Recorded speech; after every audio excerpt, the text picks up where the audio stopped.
When a computer starts up, it loads an operating system, also known as an OS, a program for managing the hardware and running other programs.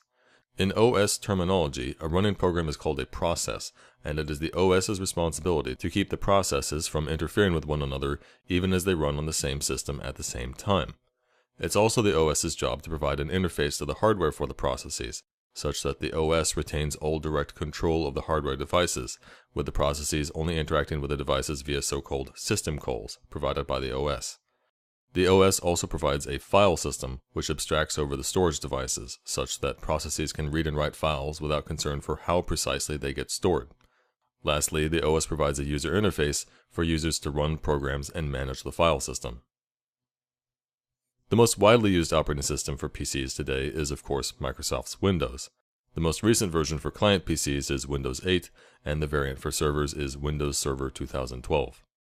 The main alternatives to Windows are all descendants of the Unix operating system, which was created in the early 1970s. These descendants don't use any actual code from the original Unix, but they share some common structure and conventions. Both Linux and BSD, short for Berkeley Software Distribution, are Unix-like operating systems that are free and open source and developed by a scattered community around the world. Apple's OS X was originally based on a variant of BSD, but is itself proprietary and only legally available for Apple's own computers, even though the underlying Apple hardware is the same as standard PC hardware.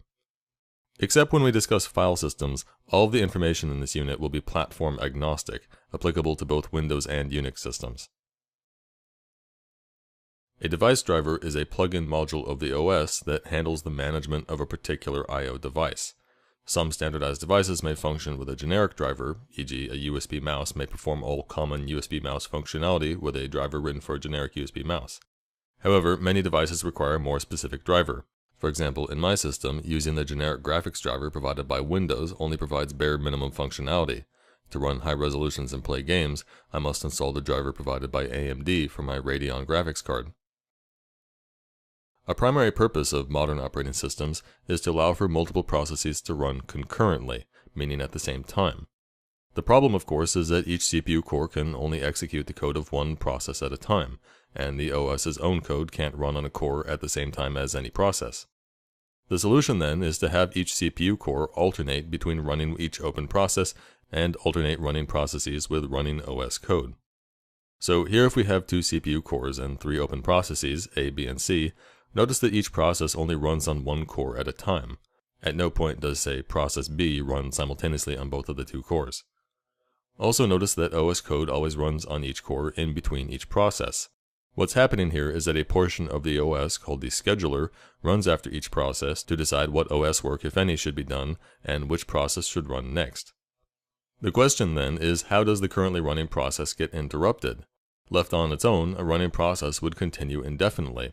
When any hardware interrupt is triggered, however, the interrupt handler passes off control to the scheduler rather than handing the processor core back to the interrupted process. The scheduler then decides what OS code to run, if any, and what process should run next. Laid out in full, this scheme, called preemptive multitasking, works like this. First, the CPU receives some hardware interrupt, then the interrupt stores the program counter so that the interrupted code can resume later, the interrupt invokes the appropriate handler, the handler itself saves the state of the other CPU registers so that the interrupted process can be resumed later. The handler does whatever business the interrupting device needs. The handler then invokes a scheduler, and the scheduler selects a process to run. The scheduler then restores the CPU registers to the state they were in when that process was last running so that that process may continue. And finally, the scheduler jumps execution to that process. You may now be wondering two things. First, what if no interrupt is triggered by any device for a long time? That would allow the currently running process to hog the CPU, when generally we want each process to at least get a little time on a regular basis, say every several seconds or so. A video game, for example, typically can't go without CPU time for more than a fraction of a second, so it would be no good if some other process ran without interruption for a second or more. To ensure that the scheduler gets to run on a regular basis, whether any I/O devices need attention or not, a clock device on the main board is configured to send an interrupt on a regular basis, say once every 10 or 20 milliseconds. Thus, the system guarantees that the scheduler gets the opportunity to change the running process on each core at least several times a second. The next thing you might wonder is how the scheduler chooses which process to run next. Using the simplest algorithm, the round-robin algorithm, the scheduler simply runs each process in turn, one after the other. While this ensures that every process gets run on a regular basis, the more sophisticated algorithms used by Windows, Linux, and other modern operating systems attempt to take into account which processes need processor time more than others. Processes not only share the CPU cores, they of course must also share the system memory. It's the OS's job to regulate the process's use of memory to ensure that each process doesn't interfere with the portions of memory used by other processes and by the OS itself. Here, for example, the processes A, B, and C have been allocated their own portions of system memory. While the OS may access any portion of memory as it chooses, because the OS is supposed to be in charge of the system, each process can only access its own portion of memory. As we'll explain shortly, this restriction is enforced by the hardware, making it impossible for a process to muck with addresses outside of its own portion of memory. However, we need a loophole for this restriction because processes must be able to invoke certain routines at fixed addresses in the OS's portion of memory. These routines, called system calls, are the means by which processes initiate requests to the operating system. These system calls provide functionality for things like, say, reading and writing files, or for sending and receiving data over the network. To invoke a system call, a process must use a specific CPU instruction, usually called syscall, in which the process specifies a system call number. When this instruction is invoked, the processor looks in the system call table for the address of the routine corresponding to the number and jumps execution to that address. Because the operating system controls this system call table, a process can only jump execution to addresses of the operating system's choosing. So aside from this loophole, how do the operating system and hardware restrict a process to only access its own portion of memory? Well, first off, the CPU actually runs in two different privilege levels. When OS code runs, the CPU is put into a privilege level that allows access of the I/O devices and any address of memory. When a process runs, however, the CPU is put into a privilege level that triggers a hardware exception when the code attempts to directly access the I/O devices or addresses not allowed for that process. Processes are supposed to directly touch only their own memory, not anything else in the system. Now, to understand how the CPU knows which addresses are allowed for each process, we have to first look at how a process uses memory.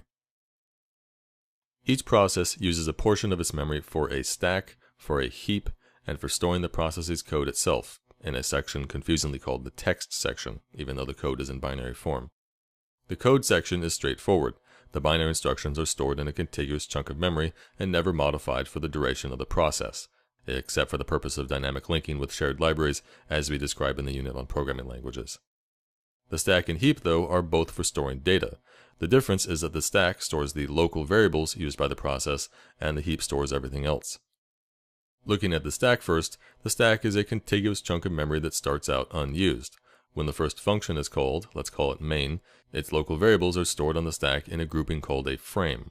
When the main function itself invokes another function, let's call it cat, the local variables of cat are stored in another frame on top, along with the size of the frame and the return address, the address to jump back to when execution returns from cat.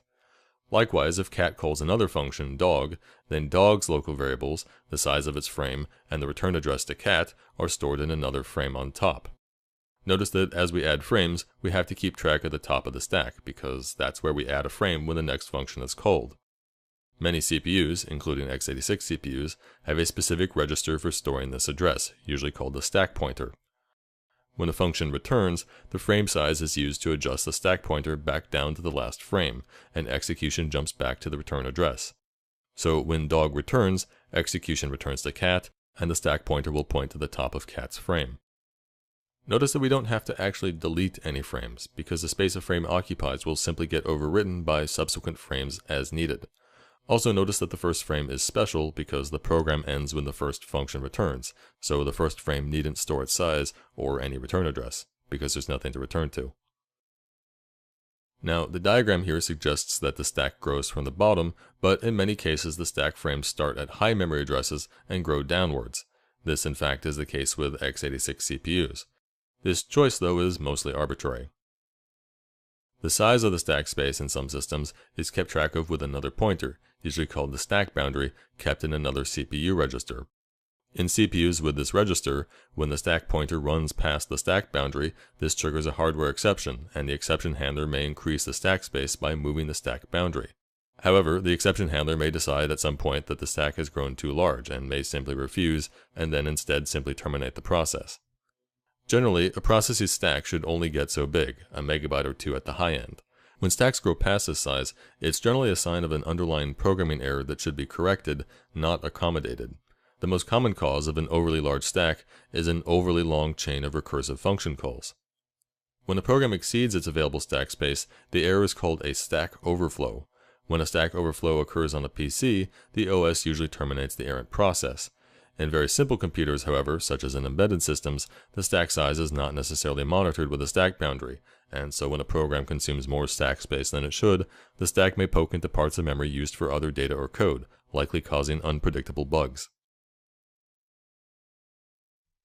The common arrangement in PCs is to store the stack at the top of a process's address space and the text, the code of the process, at the bottom.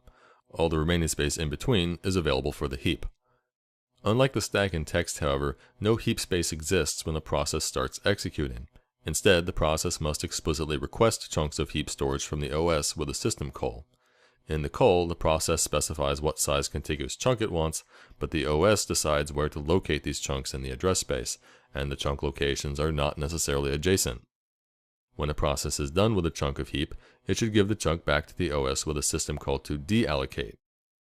It is the responsibility of the OS to keep track of which portions of the address space are free for future allocations, but notice that as a process allocates and deallocates chunks of memory, the memory space can become more and more fragmented, effectively shrinking the size of heap chunks which the OS can allocate because each chunk must be contiguous. Here, for example, the largest heap chunk which the OS could allocate is considerably smaller than the amount of free space remaining. Good allocation algorithms can minimize this fragmentation, but the problem can't be avoided entirely. This partly explains why you should deallocate chunks of heap when you no longer need them. By deallocating, you free up areas in the address space so that they can be allocated again later. The broader reason to deallocate, of course, is that your process might simply run out of address space at some point. Even if your process only needs a modest amount of heap memory at any one time, if your process runs long enough without properly deallocating heap memory, the process may eventually run out of address space, at which point new allocations will fail, likely requiring your process to terminate prematurely. So, failing to properly deallocate unneeded heap memory is generally regarded as a bug, called a memory leak, because the memory available to your program effectively dwindles away over time. We'll discuss this issue in more detail in the unit on programming languages. The memory addresses of a process do not actually refer directly to actual bytes of system memory. Instead, chunks of the process address space are mapped by the operating system to chunks of system memory, but not necessarily contiguously or in the same order. Here, for example, the stack is mapped to one area of RAM in the middle, the code section is mapped to another non-adjacent area of RAM above it, and the portions of heap are mapped to non-adjacent parts of RAM in a seemingly random order. When the OS runs a process, it lists these address mappings in a table, and as the process runs, the CPU consults this table to translate from process addresses to addresses of actual RAM. For example, if the chunk of process address space starting at address 0 is mapped to byte FFFF0000 of RAM, then address 5 of the process address space translates to byte FFFF0005 of RAM. Be clear that each process has its own complete address space, and that the OS keeps a separate memory table for each process. Effectively then, a process can be located by the OS in any part of RAM, and each process can only access its own memory, not the memory of other processes or memory used by the OS. When a process attempts to use a part of its address space which is not mapped to actual RAM in the process memory table, the CPU triggers a hardware exception, and the OS then typically aborts the process with an error message complaining about a page fault, because the mapped chunks of memory are called pages. Each page is usually a set size, which depends upon the CPU. 32-bit x86 processors, for example, usually use 4 kilobyte pages. So, in fact, a more realistic diagram would show that the stack, heap, and code portions of a process address space are most likely not mapped as whole units, e.g., each page of the stack may be mapped to different non-adjacent pages of RAM, and in no particular order. To free up valuable RAM, the OS may decide to swap out pages of a process to storage, usually a hard drive. Here, for example, these pages of heap memory are not currently mapped to any part of RAM. Instead, their data has been temporarily copied out to a hard drive, and in the process memory table, these heap pages have been marked swapped. An attempt by the process to access an address in a swapped page will trigger an exception, at which point the OS will copy the swapped page back to RAM and adjust the memory table accordingly before allowing the process to proceed. Thanks to swapping, the total memory used by all processes may actually exceed the capacity of RAM in the system. Swapping pages in and out of storage is of course relatively slow, but better that the system occasionally goes a bit slow to swap pages rather than simply cease to function by running out of memory. With swapping, the processes can use as much memory space as the system has free storage. In practice, the swapped pages in a typical PC at any moment will rarely exceed more than a gigabyte or two of storage, but most pages used by most processes don't get used very frequently, so they might as well sit in swap space most of the time. In its life cycle, a process transitions through a few major states. After the OS does all the business it needs at time of process creation, the process transitions into the waiting state. The sense of waiting here is waiting to be selected by the scheduler. When the scheduler selects the process to run, it then of course enters the running state. When the scheduler selects a different process to run on the same core, this process is placed back into the waiting state. A process typically goes back and forth many times between waiting and running until the process ends, at which point it enters its final state, terminated. There is at least one more important state, blocked. In the blocked state, the process is waiting for some external event in the system before it can proceed, rather than waiting to be scheduled, so it is in neither the state of running nor so-called waiting. Most commonly, the blocked state is triggered when a process invokes certain system calls, such as for reading files. Reading a file often blocks a process because most storage devices, such as hard drives, are relatively much slower than the operations of the CPU, and often a program cannot do anything useful until it gets the data it needs from a file. In such cases, the process might as well relinquish the CPU core it was using and take itself out of the waiting pool, allowing other processes to run while it waits. Once the operating system finishes retrieving the requested data from storage, it unblocks the process, putting it back into the waiting state so that the scheduler will consider it again for execution. Once the operating system finishes retrieving the requested data from storage, it unblocks the process, putting it back into the waiting state so that the scheduler will consider it again for execution. So don't get confused, both the blocked and waiting states involve waiting, but only in the waiting state will the scheduler select the process to run. In the blocked state, the process waits until the OS puts it back in the waiting state. There are several reasons to block and unblock a process, but the most common reason is because that process has to wait for some slow device in the system.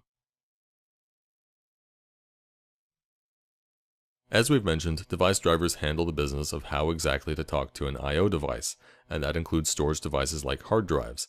However, operating systems provide an extra layer of abstraction for storage devices called the file system, which presents storage space as a hierarchy of directories and files stored in those directories.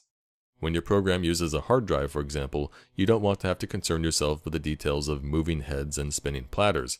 You just want to read and write data in contiguous units called files, and you want to have those files organized into directories. The file system provides this abstraction, allowing programmers to read and write data from any kind of storage in the same way, whether a hard drive, an optical disk, a flash drive, or whatever.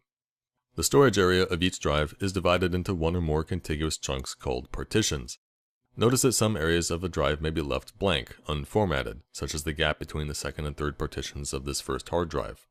Most commonly, though, a drive is formatted to have just one partition occupying its entire storage area.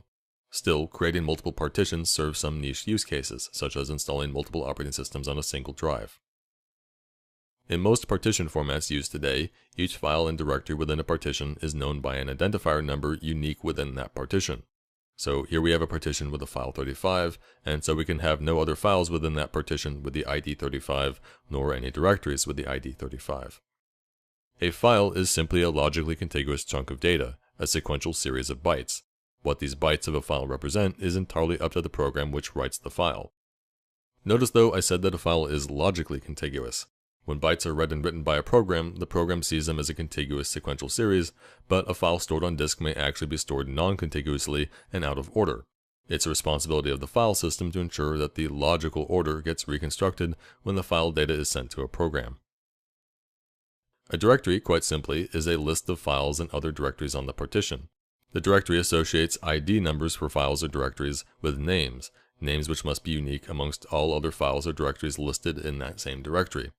So within a directory, you can have a file and directory both named, say, Albert, but you can't have more than one file named Albert or more than one directory named Albert. When a partition is newly created, it starts out with no files and no directories except for one special directory called the root directory, which cannot be deleted. In Windows, each partition is assigned a drive letter, usually denoted with a suffixed colon. For example, C:, H:, D:, etc. A file path is a string of text denoting the location on the system of a file or directory. In Windows, the root directory on these drives are known by the paths C:/, H:/, and D:/ respectively. The path C:/Adam/Nixon refers to a file or directory named Nixon listed in a directory Adams, itself listed in the root directory on the C partition. The path H:/Taylor/Polk/Hayes refers to a file or directory named Hayes, listed in a directory Polk, listed in a directory Taylor, listed in the root directory on the H partition. The path D:/Garfield refers to a file or a directory named Garfield, listed in the root directory on the D partition. While the preferred convention in Windows file paths is to use backslashes, forward slashes work just as well. In Unix, however, file paths must use forward slashes. The other major difference in Unix is that partitions are not assigned drive letters. Instead, one partition is mounted at root, meaning that the path / refers to the root directory on that partition. Each additional partition is then made accessible by mounting it to some directory on some other already mounted partition. Here, partition 2 is mounted to root, and then partition 1 is mounted to the directory /banana on partition 2, and in turn, partition 3 is mounted to /banana/apple on partition 1. So be clear that /banana becomes synonymous with the root directory of partition 1, such that /banana/apple must refer to a directory apple in the root of partition 1. With these partitions mounted like this, the path /banana/Adam/Nixon now refers to a file or directory named Nixon, listed in the directory Adams, listed in the root of partition 1. The path /Taylor/Polk/Hayes now refers to a file or directory named Hayes, listed in the directory Polk, listed in the directory Taylor, listed in the root of partition 2. The path /banana/Apple/Garfield refers to a file or directory named Garfield, listed in the root directory of partition 3. Unix systems generally require that a directory already exists before it can be used as a mount point. If the mount directory lists any files or directories, those entries are effectively obscured by the mounting. So when we mount partition 1 to /banana on partition 2, we can no longer access the content of that directory because /banana now resolves to the root directory of partition 1. IPC, inter-process communication, is an umbrella term for any mechanism of the CPU that facilitates communication between processes. The simplest kind of IPC, files, can be read and written by multiple processes and thus can serve as channels of communication between them. Other mechanisms include pipes, networking sockets, signals, and shared memory, and we'll discuss some of these in the Unit on Unix system calls.